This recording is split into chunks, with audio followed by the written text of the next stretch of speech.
నేను ఇప్పుడే రాములు గారు మీకు ఇప్పుడే చెప్పిన నేను నందమూరి తారక రామారావు గారు ఆనాడు ముఖ్యమంత్రిగా ఉన్నప్పుడు Bharatiya Janata party floor leader Vidyasagar Rao garu ఒక ప్రైవేట్ మెంబర్ బిల్లు పెడితే ముఖ్యమంత్రి గారే ముందుకొచ్చి తప్పకుండా పెట్టండి మేము గవర్నమెంట్ నుంచి మద్దతు ఇస్తామని చెప్పి బిల్లు పాస్ అయింది. ఏమంటారు బైగమి అనే యాక్ట్ మీద అప్పుడు ఆనాడు బిల్లు పెట్టారు 1986-87 ఆ ప్రాంతంలో బిల్లు పాస్ అయింది కూడా. కాబట్టి గతంలో మన రాష్ట్రంలోనే ఉమ్మడి రాష్ట్రంలో ఉదాహరణ ఉంది, ఎక్కడో పోవాల్సిన అవసరం లేదు. మన రాష్ట్రంలో ఈ ఉదంతం గతంలో జరిగినప్పుడు ఇప్పుడు జరగకూడదు. మేము ఆశావాదులం, కాంగ్రెస్ వాళ్ళు లెక్క నిరాశావాదులం కాదు. కాబట్టి తప్పకుండా పాస్ కావాలని, ఇంట్రడ్యూస్ కావాలని, దానికి మద్దతు ఇవ్వాలని అందరినీ మద్దతు కూడగడతాం, చూస్తాం.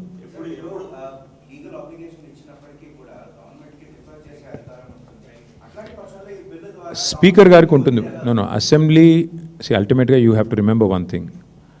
ఉజ్వల్, ఈ ప్రామిస్ చేసింది నేను కాదు, మీరు కాదు.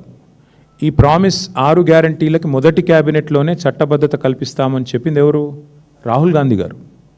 ఈరోజు జాతీయ స్థాయిలో ప్రతిపక్ష నాయకుడిగా ఉన్న రాహుల్ గాంధీ గారు మా ప్రభుత్వం ఏర్పడ్డ తర్వాత జరిగే మొట్టమొదటి క్యాబినెట్ సమావేశంలోనే నిర్ణయం తీసుకొని చట్టం తీసుకొస్తాం, అభయహస్తం చట్టం అని చెప్పారు. చెప్పిన తర్వాతే మీరు ముఖ్యమంత్రి గారు క్యాబినెట్ మీటింగ్ పెట్టుకొని ఆ ఫైలు సంతకం కూడా పెట్టారు. ఇక్కడ క్వశ్చన్ ఏంటంటే గవర్నమెంట్ను మేము అడిగేది ఒకటే, మీ నాయకుడు ప్రామిస్ చేశారు, మీరు సంతకం పెట్టారు, తర్వాత గవర్నర్ గారు ఉభయ సభలను ఉద్దేశించి చెప్పారు. మరి అట్లాంటప్పుడు why should I doubt the sincerity of the government?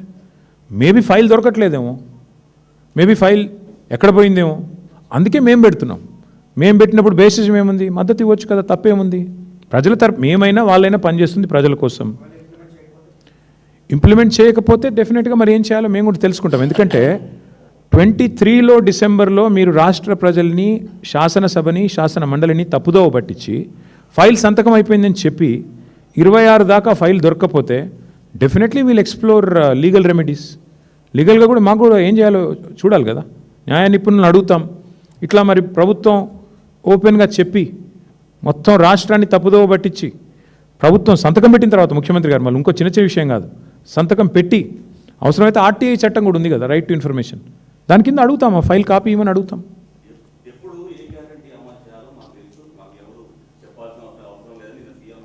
అంటే మేము సీఎం గారిని మేమేమి ఫలానా రోజు అమలు చేయండి, ఫలానా ముహూర్తానికి అమలు చేయండి అని మేము అనట్లేదు, వారు చెప్పింది అడుగుతున్నాం. 100 రోజుల్లో నెరవేరుతుంది ప్రతి గ్యారంటీ, ఇది కాంగ్రెస్ స్లోగన్. మొదటి క్యాబినెట్లోనే 6 గ్యారంటీలకు చట్టబద్ధత, ఇది రాహుల్ గాంధీ మాట. మేము అడుగుతున్నది మీరు చెప్పింది అమలు చేయమనే కదా, మేము చెప్పేది కాదు కదా. ఈరోజు ముఖ్యమంత్రి గారు కనుక బహిరంగంగా అశోక్ నగర్కి వచ్చి చర్చ పెడతారా? సెక్యూరిటీ లేకుండా అశోక్ నగర్కి వచ్చే పరిస్థితి ఆయనకు లేదు, కానీ వచ్చిండనుకో.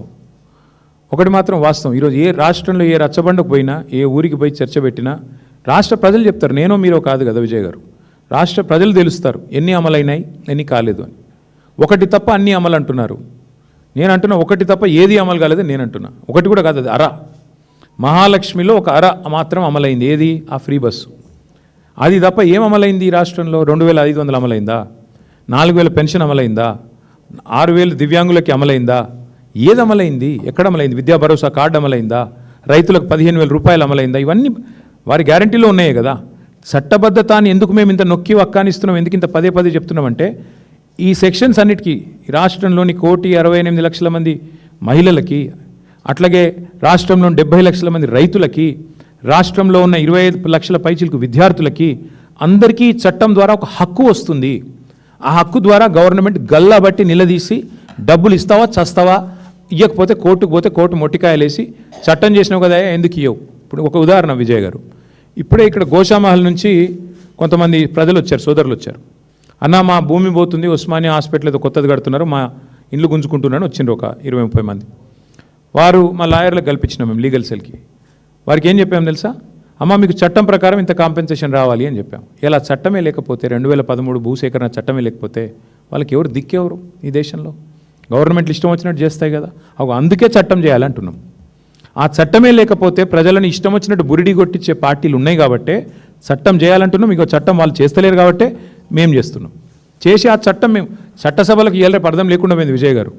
చట్టసభలు అంటే ముఖ్యమంత్రి గారు బూతులు మాట్లాడే సభ, చట్టసభలు అంటే ముఖ్యమంత్రి గారు హుంకరించే సభ, చట్టసభలు అంటే స్పీకర్ గారు మేము మాట్లాడుతున్నప్పుడు ఆయన ముఖం మాత్రమే కనబడేటట్టు చేసే సభ, ఇట్లా అయిపోయింది ఇవాళ. అందుకే చట్టాలు చేయాల్సిన శాసనకర్తలు చేయాల్సిన పని మేము చేస్తున్నాం. ప్రభుత్వం చేస్తలేదు కాబట్టి శాసనసభ్యులుగా శాసనాలు చేయాలి కాబట్టి, చట్టాలు చేయాలి కాబట్టి, మా పార్టీ బాధ్యత గల ప్రతిపక్షం కాబట్టి మేము చేస్తున్నాం, ప్రజల తరపున ముందు పెడుతున్నాం. ఇవాళ ఆమోదిస్తారా ఆమోదించరా నేను ఇప్పుడే ఎందుకు చెప్తా కానీ ప్రజలు అన్నీ చూస్తారు. Thank you.